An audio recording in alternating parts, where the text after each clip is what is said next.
Welcome, everybody. Welcome to our November garden talk.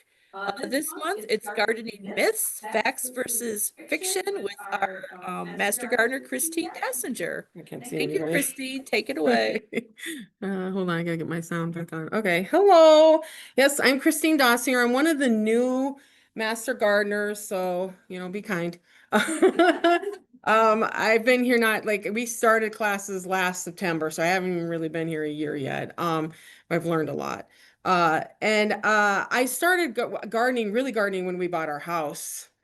14 years ago, 15 years ago, because I had room. But I did start gardening when I was 6 because my dad gardens and he still gardens today. He won't listen to any advice I give, but he still gardens today. And he taught me a lot of things. And when he gardened, he always grew peas. And those are my favorite. I'll sit down. I can eat a truckload of peas in one sitting. I love that stuff. And so I wanted a garden for myself where I could grow peas and not share with the family, which says a lot about me. I know. And he gave me a little like 2 by 3 little plot and he put those little, decorative things around it. And so I grew peas. And so I do have photos of my mom taking my dad in the garden and I'm my butt in the air digging and sitting there and doing all my pea work there. And so my dad taught me a lot. And one of the things he taught me was that I should water every day. Okay. Right. So the myth you should water plants every day. I did that up until this last season because I learned not to do that. But he told me when he would leave and I was a teenager and in college, I would take care of his garden and his plants. And he told me, you water, he put flowers in pots like I do on my deck, and he would water and then till it runs out the bottom. And he would do that in the morning and in the evening. He'd water both. And it's not that hot in North Dakota. I'm from North Dakota. Like here it's hot and humid. There it's just warm. And then he'd water his garden every day. So I did the same thing. And I did notice what happens if you do that. So overwatering is just as harmful as underwatering because what happens with deep watering, like infrequent deep watering, your roots of your plant has to find the water and it will grow down. The roots will grow down. And that gives it a more of an anchor, the plant more of an anchor. It's really hard to just kind of yank it up or the wind to blow it over. And when I was watering every day, when I, at the end of the season, would take my plants out, I mean, the roots were like this much of my tomato plants, they just fall right over. And so this season, I did what Cornell says to do, which is deep, infrequent watering, and I got much better roots. So what you can do is just use your finger, right? And you stick it in the dirt an inch or two. And if it's dry, then you need to water. And generally, you can do a deep watering is 6 to 8 inches. But in the week, every week, you should have 1 to 2 inches of watering done. And I've heard people ask, well, how do you know? And the only really easy advice I got from someone is you just take a can and you put it out with your whatever you're watering, and then you can measure in the can how many inches you got. So you can assume it's close to that in the soil.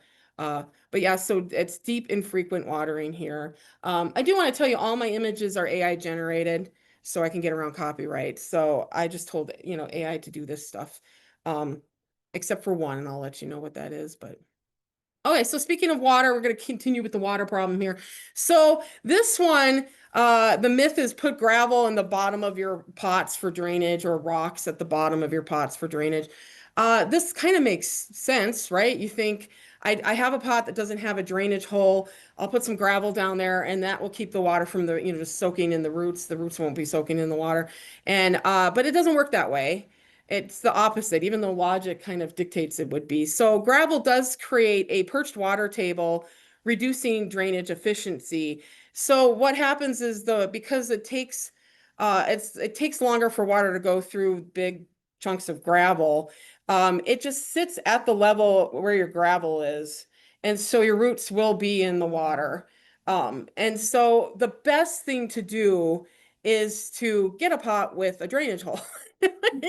Um, I mean, I've seen some beautiful pots, and the gardener in me is like, I want. And then I immediately check for a drainage hole. And if there is none, or I can't put one in, sometimes you could drill in certain materials.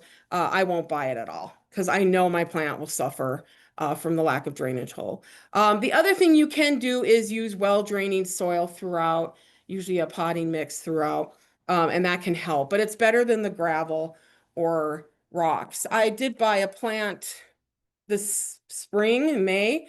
And when I repotted it, because it was in a small pot, they had rocks on the bottom. And I thought, oh, that's a good idea.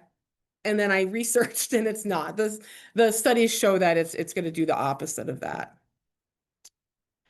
Okay, so another thing, talking about granules and the size of granules, is a lot of time you'll see sand, more of a sand-like soil around here. And so the logic, you think, if I have big, sand has big, granules, and if I add smaller ones to it and mix it up, then it will solve all the problems of my moisture and drainage and everything. But actually, what it does is create a brick. It's almost like what cement would be if you add sand to your clay.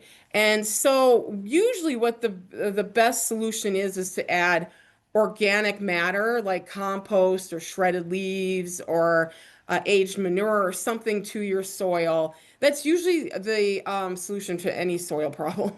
Unless it's a nutrient problem, but still, even that, you can add compost or organic matter and it will take care of it. So just remember that if you add clay and sand together, you're just going to get a brick. And it's going to be very difficult for your plants to grow in it. Uh, but I've seen people talk about that. But this is my favorite one. Okay, so I love marigolds. I think they're gorgeous. I My dad taught me how to start gardening, but my grandma is the one who would plant marigolds along her trailer and then also tiger lilies in the front. But for some reason, I can't get tiger lilies to grow after 2 years. I think pests are eating them. But I'll go with that, so I don't feel like I'm a failure. I'll go with the pests. But I love marigolds, and I do plant them all around my deck in pots with other flowers, and that is to honor my grandmother. So every time I look at the marigolds, I think of my grandmother. And so I do raised bed gardening. And so I plant a lot of vegetables like tomatoes and peppers, and peas, because I love my peas. You got to keep them going. So I put marigolds along in the raised bed gardening, thinking I'm keeping a lot of the bad pests away from my plants because I'm thinking the smell. I always thought it was the smell. It's not. Keeps them away. But really, marigolds, they can do some of what we're thinking they can do, but not on a level that we think.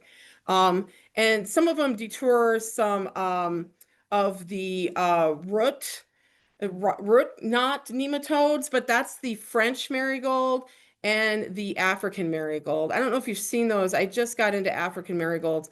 They're like this big. They're huge compared to the normal marigolds. They're beautiful. They can help over time. You also have to plant a lot of them. Like me planting one or two per bed isn't doing anything. You have to plant like swabs, just huge. Like I'd have to do a few beds. And over time, they help. And it is a chemical that comes out of the root, and that's what keeps those going, keeps the nematodes away. So the best thing to do is use integrated pest management strategies. Figure out what is doing whatever it is to your plant, if it's eating it or something like it's a fungus or something. And then, you can go in for some kind of herbicide or pesticide and follow the instructions on that because that's probably better. I'm still going to plant marigolds in my raised bed gardens. That's what I just always do. And it does remind me of my grandma. And it is pretty. They're pretty out there. So it's not hurting anything. Um, what you can do is you can do some trap crops. Uh, Now, when I first learned about trap crops, I thought it makes no sense. And trap crops, and I'm going to pick on a pest that I still deal with today, and it's rabbits. I have rabbits, chipmunks, groundhogs, deer. I have a fence around my backyard, so the deer haven't figured out there's food, or they'd probably come over. When I first started planting, I didn't have. I now use chicken wire around everything. When I first started planting, I went outside to harvest some of my lettuce, and when I got there, it was gone. Just stems, little short stems, and I thought, what is this? And then, figured out through Google that it's probably a rabbit. I've seen them around my house. I don't know why I didn't figure that out, but I saw the rabbits. And so I learned about trap crops. So what I did is, I mean, the lettuce, of course, grows back. And then they would eat it again, and I was like so frustrated. So I planted lettuce up on my deck where I have some raised beds up there for my herbs and everything. And so I planted some up there, which is now where I plant all of the stuff that the chipmunks and stuff and rabbits would love. And they kept going back and eating the other lettuce I had planted that they already have eaten. They never touched the stuff on my deck. And I have chipmunks on my deck all the time. And so you think it wouldn't make sense. You think they would just attack all of the food they can get, but they have a food source, so they're not leaving that. They're just going to come back to that over and over. I could have planted the lettuce just a few feet away in a raised bed, and they probably wouldn't have found that for the whole season. So trap crops work. The other one of the best things to do is to plant beneficial, flowers to bring in the beneficial pollinators. And some of the native Western New York flowers that you can plant are things like wild bergamot, mountain mint, purple cone flower, black-eyed Susans. Those are some of my favorites. Goldenrod, butterfly milkweed. I started planting that. I get a lot of pollinators with my milkweed. And so I started doing that. I started getting more pollinators in because with vegetables, you need pollinators or you're self-pollinating, which I've done. So there you can do trap crops to get rid of those kind of mammal pests, or you can plant some good beneficial flowers for that. Okay, so this one, I like this one. This one, we were at a master gardening table in the farmer's market this summer, and this lady came up and she said, I'm using Irish Spring in my garden because I don't want the deer in there. I want them to deter the deer. And she goes, but it's not working anymore. And she goes, why is it not working? And I said, because it doesn't work. So because I've tried it on my own too, and it didn't keep anything out of anything. It smells good though, in my opinion. So there is really absolutely no scientific research that shows that Irish Spring does anything. However, she said it was working, right? And then it stopped working. What happens is a lot of pests, not just the deer, but deer included, they get used to stuff so easily. So if you threw the Irish Spring out there and the first time they smell it, they're like, ugh, and they go somewhere else. The second or third time, they're just gonna go, well, there's food here. I'm gonna eat the food. Right. And so there's no study for that. What you should do is usually the best way to keep out deer is a tall fence around your garden. And I don't have problems with deer, but again, I use chicken wire for the chipmunks. I mean, they could get in if they really wanted to, but they don't. I think they find easier ways. And then a groundhog. Though I have to tell you, I did plant beans late in the season one year, and I came out and all the leaves were off the beans, just these green stalks sticking up. And I'm like, what is this? And I figured out my chicken wire was leaning in. And I thought that has to be the groundhog, like a chipmunk or a rabbit's not going to get that to set down and stay there. And we do have a groundhog that lives in the underneath the shed in our neighbor. He feeds everything. The deer are just, he feeds them with bird feed. If you put bird feed out, you're getting everything. So he brings everything to my yard, I think. And so the groundhog did get underneath, and it laid there like it was on a summer vacation on a hammock, eating all of my leaves. And so I thought I lost my beans, and I'm a kind of a lazy gardener, so I thought I'll get them later. Well, the leaves grow back. I was happy to see that. And then he did it again, and I thought, that's it, I'm done with beans for this season. Because the groundhog just enjoyed it, and he used the chicken wire. So sometimes chicken wire doesn't, do everything, but I have to say I keep a lot of stuff out with chicken wire. So look at the deer's just eating it. Again, that's AI generated.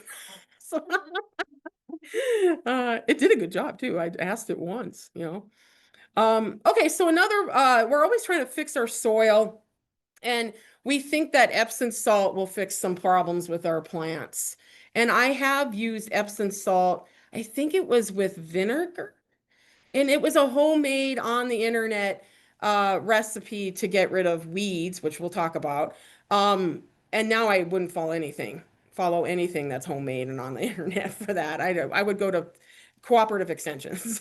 But it didn't really do anything. I mean, it killed the leaves, but it didn't do anything. So if Epsom salt does provide magnesium and sulfur to your soil, but why would you put that on if you have enough magnesium in your soil?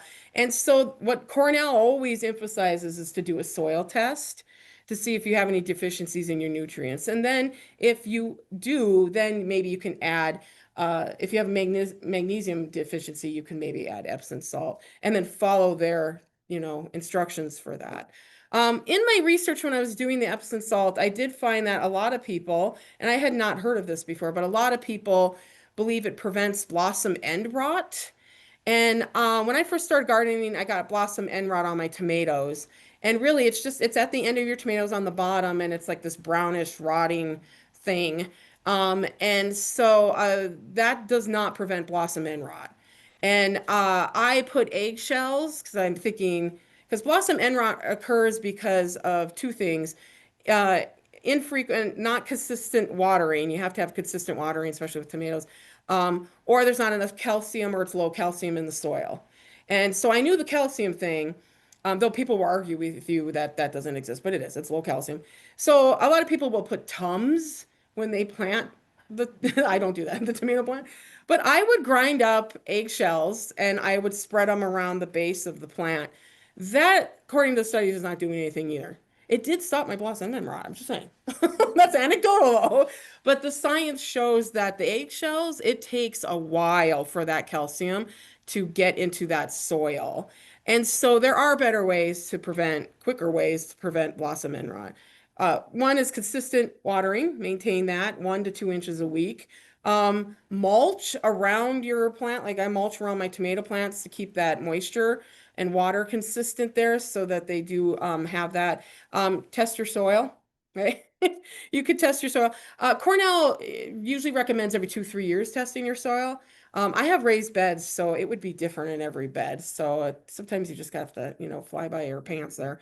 But if the calcium is low, you can apply like lime to your soil. And then also avoid excessive nitrogen. And that we'll get to fertilization because you can have too much fertilization. Okay. So another one you always see this with food and pests, everything, organic's better, right? And some of us know that's not always true. But just because a pesticide is organic does not mean it's completely harmless to either wildlife, humans, or your plants or soil, and the microbes in the soil. So you do have to follow the instructions on the container and be very careful. One of the ones I use a lot is neem oil. And I mean, I have a plant. I don't know how I got it, but we have all those. I keep forgetting what they are. The little no-see-ums, the little gnats that visit my phone at night when I have the lights off. They land right there, and I just keep killing them. But I mean, what I did was do neem oil repeatedly. I still haven't got rid of them. I gotten the population down, and I wondered if I'm hurting my plant because it's a lot of neem oil going into the soil. And it isn't. Some microbes, if you overdo an organic pesticide like neem oil, it can harm some beneficial insects like bees. If you spray it on the bee, it can harm them, or other pollinators. So you can have problems with organic. Um, and then, so if you're going to if you're going to spray a pesticide, try to do it late in the evening, right? Where the pollinators usually aren't out and about, so they don't get it on them. Avoid spraying open blossoms, and then again, follow all of your label instructions. Okay, because that usually they know what's best for your plant. Okay. And there's the fertilizer one, right? I mean, he's going crazy, but right on that one spot, that tomato needs it. So you think more fertilizer, I'm going to have, bigger fruit, I'm going to have better plants, bigger flowers, whatever, you're going to have more fruit. And actually, it's the opposite of that. So it does weaken plants. And again, it can burn the roots over fertilization and increase disease. And then it also can harm the environment. So it can pollute the water. So if you fertilize a plant, it will take what it needs. Like maybe you need a little, nitrogen, so it takes that. But the rest is just going to go seep into the soil and the water in the soil underneath and spread. And so you might be harming other places just from your over fertilization. And so it might hurt your plant, probably will, and then it might hurt anything else, the environment under, the soil underneath in the water. So how do you know when to fertilize? Right? Because it is kind of playing it by eye, right? So again, test your soil every 2 to 3 years. Cornell really stresses testing your soil. Um, and then apply on crops. Cornell does have a part of their website. They do have a page where they recommend, like, you can fertilize leafy greens early, in because they're usually planted pretty early. You can they say fertilize fruiting crops after they flower, and then root crops after you thin them the first time. They recommend that. And I do, when I plant tomatoes, I start them in my basement in March. I bring them out in May, and usually they start getting fruit in July. And that's usually when I start doing, I put fish poop on them. Yeah, I love fish poop. It's great. So you put fish, uh, fecal matter on them. And that's usually helpful because it just really helps the fruit and stuff. But I already have fruit growing before I even re-fertilize. Because tomatoes are heavy on nitrogen. They'll eat a lot of nitrogen. Okay, so this is the only picture I didn't use AI for because AI was not helping me with it. But there are websites you can go where people upload pictures and you can use everything for free. And so this guy uploaded this, so I ran with it. The myth that grass clippings cause thatch is false. Grass clippings do not cause thatch at all. Thatch is a layer of living and dead, like stems, roots, and organic matter between your, green blades of your grass and your soil. So it's kind of down in there. Um, Grass clippings decompose rather quickly, and so they don't form the thatch. Causes of thatch are excessive fertilizer, especially nitrogen. Again, Cornell says test your lawn soil, right? And there's certain grass species like Kentucky bluegrass that are more likely to have thatch. So just be aware of that if you're bringing in a new grass into your yard. And then overwatering and compacting your soil can cause problems with thatch too. And then also, like, even a thin layer, if it's less than half an inch of thatch, can be beneficial because it helps conserve moisture and protect the lawn a little bit. But if it's over half an inch, you're going to have the water's not going to penetrate the lawn as well as it should. So you can aerate your lawn if you have thatch, and that allows it to decompose faster. And then use fertilizer moderately. Don't over fertilize your lawn, basically. So heavy pruning stimulates strong growth. I love my picture there. Um, I didn't know anything about pruning. And when I told my friends and coworkers that this week when I was taking master gardening classes, we're covering pruning, they all had negative things to say. Like, can you come over and do mine? I hate pruning. I don't want to do it. And I was like, oh, geez, tonight's going to be hard. Everybody hates pruning. I love pruning. I just grabbed onto it. I love pruning. And so I wanted to prune everything in my yard. I wanted to go crazy. I wanted to do the excessive pruning. But I taught my husband how to do it and left him in the backyard. And then I tackled this umbrella tree we have in the front yard. It was there when we bought the house. So for about 13, 14 years, I never pruned it.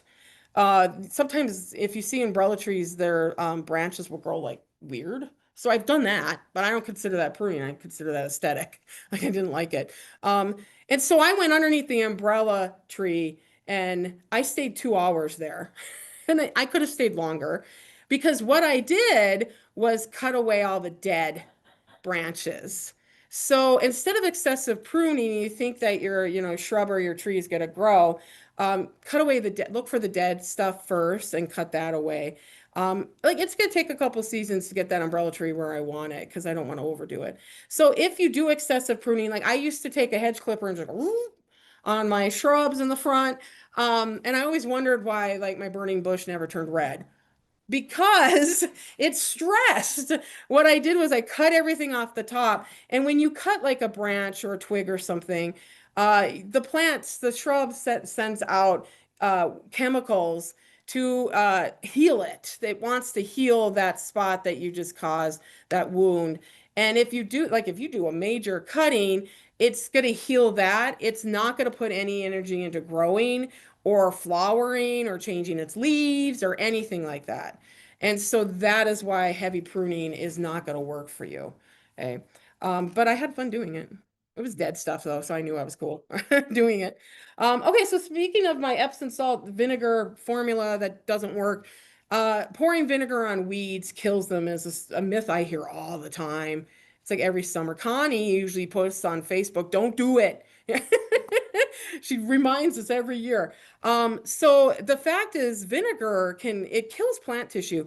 So if you pour it on a weed like this guy's doing, the leaf part of the weed will shrivel up, turn brown, and it does do that.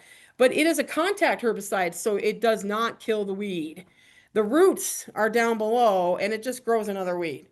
It's like almost like you cut it off and it just keeps growing.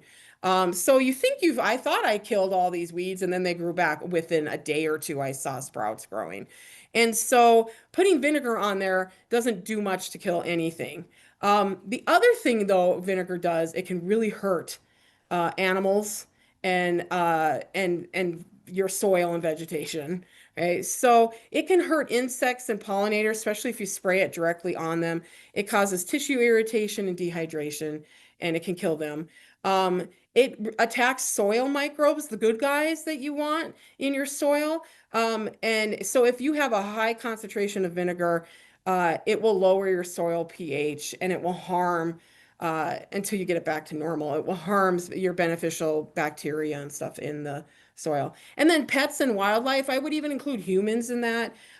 Most of the time, when you're around vinegar, I do some canning, and whenever I've got vinegar boiling, sometimes I have to back away because it does irritate your eyes, your skin, and then your mucous membranes. It does that for animals too, and wildlife. So even your pets. And so if they come in contact with what you just put down, they can have a problem with it. So again, it's better to just go find a herbicide that will fit your needs and follow the instructions on the container. Okay. We always think that's good. It's organic. So we're doing well, but it harms things. Okay, corn gluten meal. I love corn gluten meal. I use it. Some people think it kills weeds after they have already established. Even I have read labels that say, we'll kill your weeds. So I fell for it when I first put corn gluten out, corn gluten meal. It was on my lawn. I was trying to prevent crabgrass because we have crabgrass and I don't really care that much about my lawn, but at the time I did because my dad's big on his lawn. It was the best lawn in the neighborhood. And he was teaching me everything about the lawn. So he's like, go. And he had me put poison down. And then I read Silent Spring. So now I have corn gluten meal. I put it down and didn't do anything. That's because the crabgrass was already there. But I had thought it would kill the weeds. Maybe it prevented some of the crabgrass, but you have to get it really early to prevent the weeds.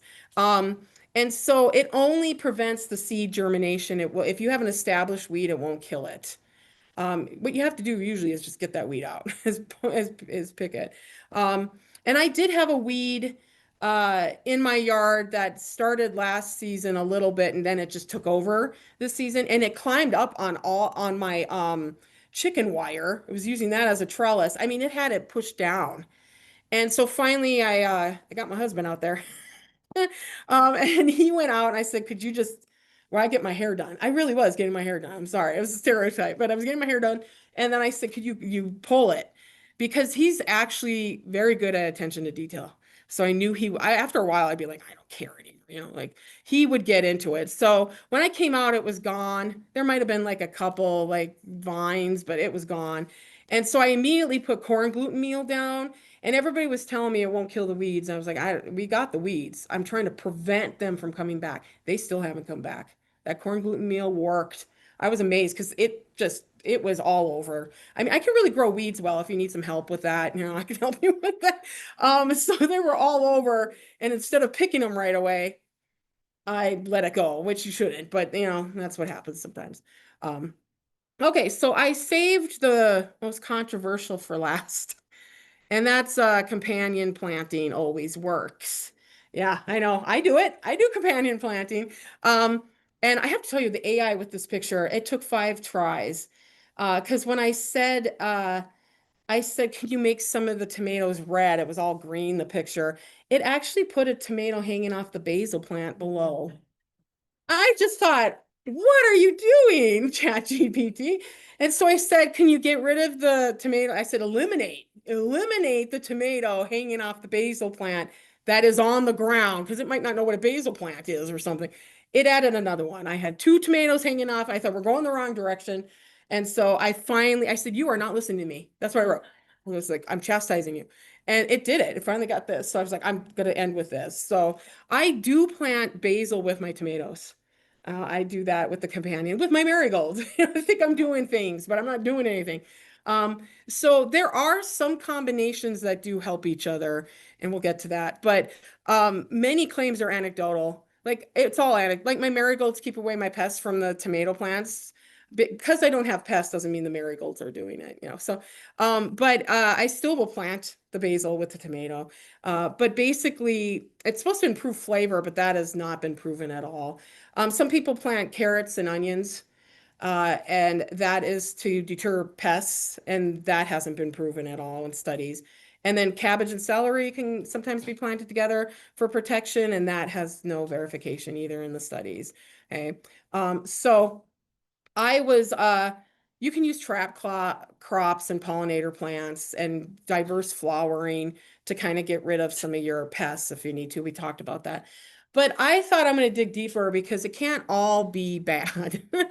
Something has to work. And I have heard of the Three Sisters, where the indigenous people, before anybody even arrived here, the settlers in North America, they were doing companion planting, way back. And I thought they've been doing that for hundreds of years. They taught the settlers, how to do that, so we didn't die. They didn't all die, basically. And I said something has to work if it's working for hundreds of years. And so the Three Sisters Cornell does say they work. So we hold up the Three Sisters. So if you don't know what the Three Sisters are, they're the 3 plants you plant together. So corn is the oldest sister, and you can see the corn stalks up there. There's like 4 of them. And the corn provides a vertical structure, like a trellis, for the beans, which are the second sister. And like I do bush beans, so I don't have to worry about a trellis or anything. But if you usually do normal beans, if you're not doing bush beans, they need something to climb on. Like peas need something to climb on. And so they'll climb up. I don't know if you see it on the second stalk there from the left. I don't know if you have mirror on or from the right. Second stalk from the left, you can see the peas going around the stalk there. Actually, it's 2 stalks and they're holding them together.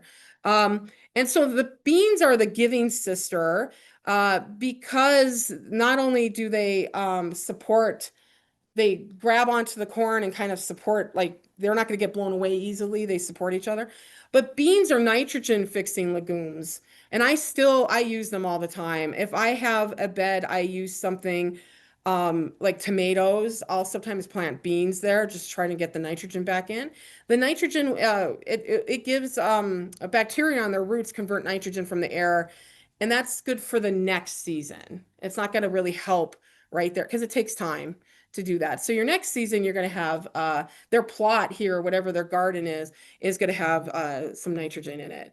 And then you got to protect everything with the protective sister, and that's the squash down there. And squash, like pumpkins and zucchinis and such, they spread across the ground, creating like a mulch there. I thought it was a cool idea. And so what happens is leaves does a lot of things. So the leaves create shade, they suppress weeds that way too, and they retain water, right? The soil, and they discourage animals like raccoons to get into the corn, because they're not going to go through all of that. And so the Three Sisters, Cornell does verify that the Three Sisters do work well together. So that's some companion planning you can do. I really think it's the neatest idea. Like to have this hundreds of years ago, to know how to do this, to me is amazing. I just think it's one of the best things I've heard in gardening. Okay. So Again, all my photos were AI generated except the lawn. I got that from some guy who said I could use it. Um, and then we do have upcoming garden talk in December on December 4th, the plants of Greece. So you can, of course, register for that on the website or call that phone number there. All past garden talks are on our YouTube page in Cornell Cooperative Extension at Genesee County YouTube page. And so you can go on there and you can look at all the cool stuff people have been doing there. And then if you do have a question or a problem or something like that, you can ask a master gardener. So you could stop in the office across the way there, Monday through Friday, 10 a.m. to noon, or you can call or email them with a problem and they will get back to you either with a solution or ask more questions or something, because they'll try to figure out what's going on and try to help your problem there. Okay. So that would be my presentation. And if anybody has any questions, I welcome questions. All right, thanks, Christine.